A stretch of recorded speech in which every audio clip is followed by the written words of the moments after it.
নমস্কার বন্ধুরা, সবাইকে জানাই শুভ সকাল। তো আমি শুভ সকাল জানিয়ে তোমাদের সামনে ছোট্ট একটা ভ্লগ নিয়ে চলে আসলাম।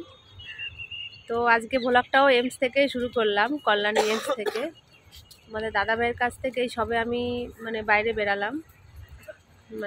কিছুক্ষণ আগে তোমাদের দাদা ভাই ঘুম থেকে উঠেছে, উঠে ওকে ফ্রেশ করে দিয়ে তারপর বেরাতে হয়েছে। ওখান থেকে বলতে সিকিউরিটিরা বের করে দিয়েছে, কারণ ঘর পরিষ্কার করবে, এখন সবাইকে বাইরে যেতে বলেছে। তো ওই জন্যই বাইরে আসলাম। আর এদিকে তো তোমরা দেখতে পাচ্ছ কত লোক দেখা যাচ্ছে ওখানে। তো সকালবেলায় অনেক সকাল থেকে এখানে আউটডোরে ডাক্তার দেখানোর জন্য লাইন পড়ে, প্রচুর পরিমাণে লাইন পড়ে। তো ওখানে প্রচুর লোক দেখতে পাওয়া যাচ্ছে। আর এদিকে তো দলে দলে লোক সমানে এসেই যাচ্ছে।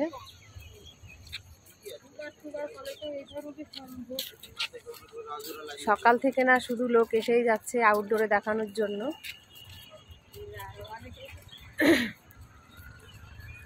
তো আমি একটু এখন বাইরের দিকে যাব, একটু চা খেতে ইচ্ছা করছে, গলাটার ভিতরে কেমন লাগছে। আর মেঝেতে শুয়েছিলাম না, পায়ে খুব যন্ত্রণা দিচ্ছে, গলাটাও বসে গেছে। এই কারণে একটু চা খেলে মনে হয় ঠিক হবে আস্তে আস্তে। তো চলো আমি এখন একটু যাই, চা খেয়ে আসি। দেখো এই যে দলে দলে সব লোক আসছে আউটডোরে দেখানোর জন্য। কত লোক আসছে লাইন দিয়ে, যে দেখা যাচ্ছে। আর কল্যাণী এই এমস থেকে গেটটা না অনেকটা দূর হাঁটতে হয়, তোমাদের একটু দেখাই।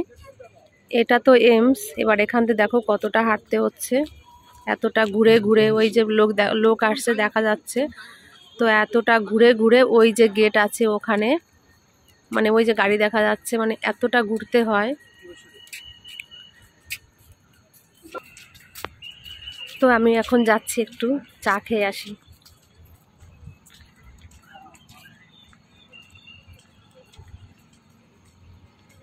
এখানে জায়গাটা কিন্তু বেশ অপূর্বই লাগে, খুব সুন্দর। আর তোমাদের দাদা ভাই যেখানে আছে সেখানেও খুব পরিষ্কার পরিচ্ছন্ন, একদম মেঝেতে বসেও মনে হয় ভাত খাওয়া যাবে, এরকম পরিষ্কার পরিচ্ছন্ন আছে এখানে। আর সব সময় ডাক্তাররা সব সময় আসছে, ঠিক মতন দেখভাল করছে।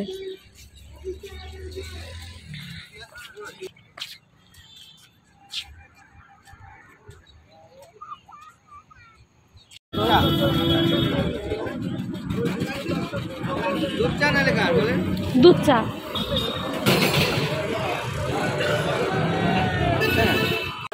এই চা খেয়ে বিল্ডিংয়ে আসলাম। তো একটা সুন্দর হল ঘর, এখানে বসার জায়গা খুব সুন্দর। তো তোমাদের দাদা ভাইয়ের কাছে এখনও তো রুমটা মুছছে, মোছামুছি করছে, এখন যেতে দেবে না বলছে, সবাইকে বাইরে বের করে দিয়েছে। তো আমি এখন এখানে চলে আসলাম, তোমাদের একটু দেখায় জায়গাটা কতটা সুন্দর। এই দেখো এখানে, এই যে এখানে পুরোটা ফাঁকা রুম। তো সবাই এখানে বসে আছে। এই যে এখানে আমরাও কালকে বসেছিলাম, এখানে খাওয়াও যাবে বসে, যদি কোনো টিফিন নিয়ে আসো তো ভাত এখানে বসে খাওয়া যাবে, এতটা পরিষ্কার। দেখো সবাই এখানে বসে আছে। এই যে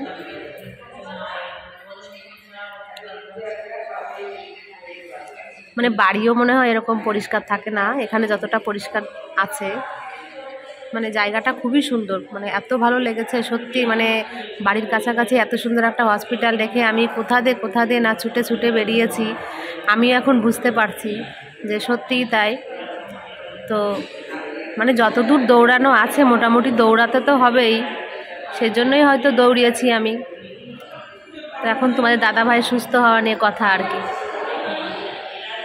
তোমাদের দাদা ভাইয়ের আজকে একটা পরীক্ষা হবে, তো সেজন্য ওকে না খেয়ে থাকতে বলেছে। পরীক্ষাটা কখন করবে তা কি জানি। আমি গেছিলাম ওখানে, মোছা হয়নি তাই বলছি। তো যাই হোক, আজকে একটা পরীক্ষা হবে।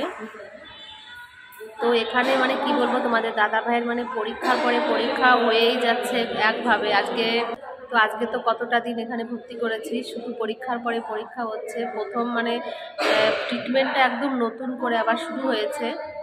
আর ওষুধ ইঞ্জেকশন এখান থেকে বেশি দামের যে ঔষধগুলো সেটা পাচ্ছি না, ওই ওআরএস কিংবা স্যালাইনগুলোই পাচ্ছি, দু একটা হালকা ওষুধ পাচ্ছি। আর বাদ বাকি ঔষধ সব আমাকে বাইরের থেকে কিনতে হচ্ছে, সেগুলো খুব দামি দামি ঔষধ কিনতে হচ্ছে। আর একটা ঔষধের দাম প্রায় 1000 টাকা পড়ে যাচ্ছে, 700-800 টাকা করে পড়ে যাচ্ছে, মানে এতটা দাম দিচ্ছে। দামি দামি সব ঔষধ দিচ্ছে এখন। তো তোমাদের দাদাভাইয়ের কাছে আমি যাই, তারপর দাদাভাই কেমন কি আছে তোমাদের সবটাই বলছি ওখানে যে। আবার অনেকে বলে যে এমসে নাকি ফ্রিতে হয় সমস্ত কিছু, কিন্তু ভুল কথা বলে। এমসে ফ্রিতে হয় না। এমসে মানে বাইরে যেরকম দাম আছে ঔষধের তার তুলনায় একটু কম আছে, কিন্তু ফ্রিতে এখানে হয় না। এখানে বেড চার্জও নিয়ে নেয়। আর এখানে তোমার মানে এই যে রিপোর্টগুলো যত রিপোর্ট করছে সমস্ত কিছুতেই পয়সা নেবে, কিন্তু বাইরে যতটা রিপোর্ট করাতে গেলে টাকা নেয়, কিন্তু এখানে তার তুলনায় কম আছে, এটাই বলতে পারি। কিন্তু মানে টাকা ঠিকই এখানে নেয়, অসুবিধা। ফ্রিতে অনেকে বলে তো যে এখানে নাকি এমসে ফ্রিতে হয়, তো সেজন্যই তোমাদের কাছে বললাম এখানে ফ্রিতে হয় না। এখানে আমাদের আয়ত্তের মধ্যে মোটামুটি হয়ে যায় আর কি, তার থেকে হয়তো একটু বেশি লাগে, এই আর কি। তো এখানে সবাই বসে এখন গল্প করছে, আমি একটু ফাঁকা জায়গায় বসে আছি তোমাদের সঙ্গে গল্প করার জন্য আর কি। আর সবাই যে যার মতন গল্প করছে। আমি তো তোমাদের সঙ্গে গল্প করি, তোমরা আছো আমার সঙ্গে, তো আমি তোমাদের সঙ্গে যতক্ষণ ফাঁকা থাকি মোটামুটি আমি তোমাদের সামনেই চলে আসি, এই আর কি। দাদা ভাইয়ের কাছে চলে আসলাম। এখন এই যে বাবু সকালবেলা তো মানে নার্স খেতে না করেছে, আজকে একটা পরীক্ষা হবে, তো ব্রাশ করে এইভাবে শুয়ে আছে। কালকে তোমাদের দাদাভাইয়ের মুখটা অনেকটা শুকনো ছিল, কিন্তু আজকে দেখছি মুখটা হালকা একটু ভারী হয়েছে, চোখটা একটু ফুলেছে, হয়তো ঘুমানোর জন্য হতে পারে এটা। আর এদিকে তোমাদের দাদাভাইয়ের পা তো প্রচুর পরিমাণে ফুলেছিল, হাঁটতেও পাচ্ছিল না, এখনও হাঁটতে পারছে না, মানে ব্যথা করছে খুব। তো তোমাদের একটু দেখায় যে পাটা কেমন আছে এখন। এই দেখো তোমাদের দাদাভাইয়ের পা এখন অনেকটা শুকিয়ে গেছে, মানে পায়ের পাতাটা ফোলা আছে, কিন্তু এখান থেকে এখন অনেকটা মানে শুকনা হয়েছে। এই দেখো এই পাটাও পুরোটা, এইটা বেশি শুকিয়েছে, আর এটা একটু হালকা আছে এখনও, কিন্তু ওটা পুরো শুকিয়েই গেছে বলতে গেলে, আর অল্প আছে, কিন্তু পায়ের পাতাগুলো এখনও ফোলা আছে। এই যে এটা হয়তো আস্তে আস্তে এখানে একটু মানে ফোলা আছে, এটা আস্তে আস্তে কমে যাবে, কিন্তু প্রচুর পরিমাণে ব্যথা, হাত দেওয়া যায় না। মানে কালকে পায়ের একটা এক্সরে হয়েছে, মানে আলট্রাসোনোগ্রাফি বলে পায়ের, তো ওটা হয়েছিল, ওটাতে মনে হয় না কি আছে জানি না, অসুবিধা নেই, কিন্তু প্রচণ্ড ব্যথা হয়েছে এখন, একদম হাঁটতেই পারছে না, টাচ করা যাচ্ছে না এখানে, এতটা ব্যথা হয়েছে।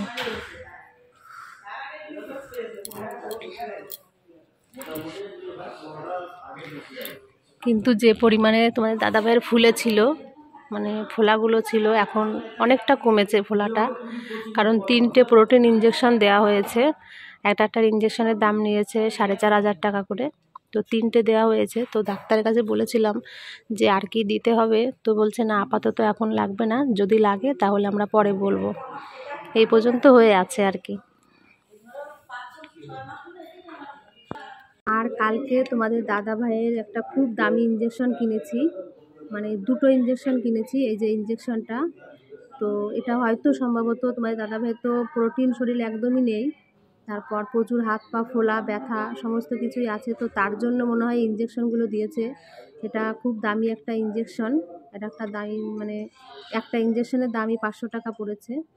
তো একটা কালকে দিয়েছে আর একটা এখনও আছে, মনে হয় আরও দিতে হবে, কারণ তোমাদের দাদাভাইয়ের শরীরে তো একদম প্রোটিন নেই, প্রোটিনের অভাবে এইসব জিনিসগুলো হচ্ছে, মানে ফোলা, জল জমে যাওয়া, সমস্ত কিছু প্রোটিনের অভাবেই হচ্ছে। তো ওর এখন প্রচুর পরিমাণে প্রোটিনের দরকার, তো তার জন্যে মনে হয় এই ওষুধগুলো দিয়েছে, এই ইঞ্জেকশনটা। তো একটা দিয়েছে আর একটা এখন আছে, আরও বাদবাকি মনে হয় কিনতে হবে আমাকে, ডাক্তার সেরকমই বলেছিল। এখন দেখা যাক, দেখি ডাক্তার কি বলে। তো এই ইঞ্জেকশনগুলো কিন্তু বাইরের থেকে আমাকে কিনতে হচ্ছে, এখান থেকে এগুলো পাওয়া যাচ্ছে না। দামি যে কোনো জিনিস আমাকে বাইরের থেকে কিনতে হচ্ছে, এখানে মানে যেগুলো সীমিত দাম সেইগুলো এখান থেকে পাওয়া যাচ্ছে, মানে কম দামে। এখানে কিনতে গেলে সমস্ত কিছুই টাকা নিচ্ছে, মানে আমাদের বাইরে যেমন যেরকম দাম, কিন্তু তার থেকে একটু কম না এখানে। আর এই দামি দামি সব ঔষধগুলো, ইঞ্জেকশনগুলো আমাকে সমস্ত কিছু বাইরের থেকে কিনতে হচ্ছে। তো টাকা যে আমার কত বেরিয়ে যাচ্ছে, কত চলে যাচ্ছে, কোনো হিসাব নেই। জানি না আর কত দূর আমি করতে পারবো, সেটাও আমি জানি না। দেখি গোবিন্দ আমার জন্য কি রেখেছে।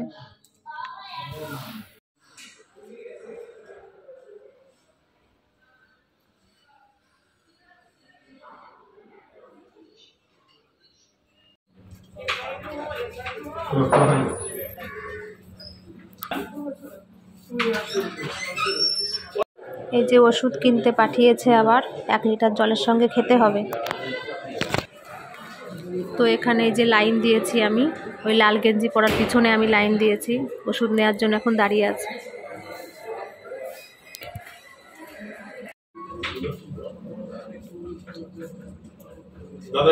তোমাদের দাদা ভাইয়ের এই সিটি স্ক্যান পরীক্ষা হলো, তো এখন বেডে বসিয়ে দিয়ে একটু খাবার মানে ইনশিওর গুলে দিয়ে আসছি, মানে সকালে তো কিছু খাইনি, তো একটু ইনশিওর আর পাউরুটি দিয়ে আসছিলাম আর ডিম সিদ্ধ, ওটা এখন খাচ্ছে। আর ওখানে ক্লাস হচ্ছে বলে আমি বেরিয়ে পড়লাম আমাদের দাদা ভাইয়ের কাছ থেকে। আর আমি সকালে একটু চা খেয়েছিলাম, তো এখন এই যে পাউরুটি নিয়ে আসছি ওখান থেকে একটা কিনে, একটা ক্রিম পাউরুটি।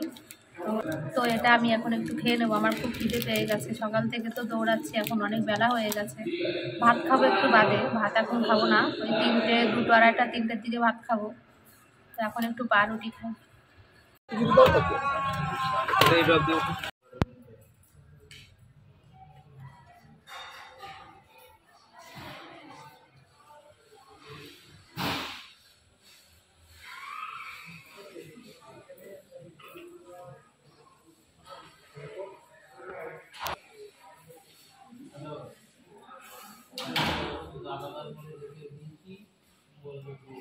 ভাত খাবা এখন? দেবো? হ্যাঁ, ওষুধ নিয়ে আসলাম তো, এখন 1000 টাকার ওষুধ নিয়ে আসলাম এই মাত্র, ওই টেবিলের পর এনে রেখেছি। ওই যে 1 পাতা।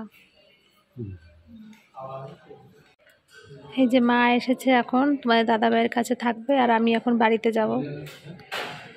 আমারও শরীরটা ভালো লাগছে না, বাড়িতে যেয়ে স্নান করতে হবে আমাকে, তো আমি সকাল সকালই বেরিয়ে পড়বো এখান দিয়ে।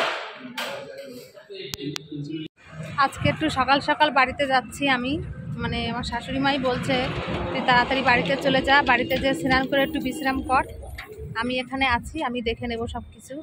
তাই বলছে, মা পাঠিয়ে দিল, তোমাদের দাদা ভাইও বলছে তুমি বাড়িতে চলে যাও, তো সেজন্য আজকে একটু সকাল সকাল বাড়িতে যাচ্ছি আর কি।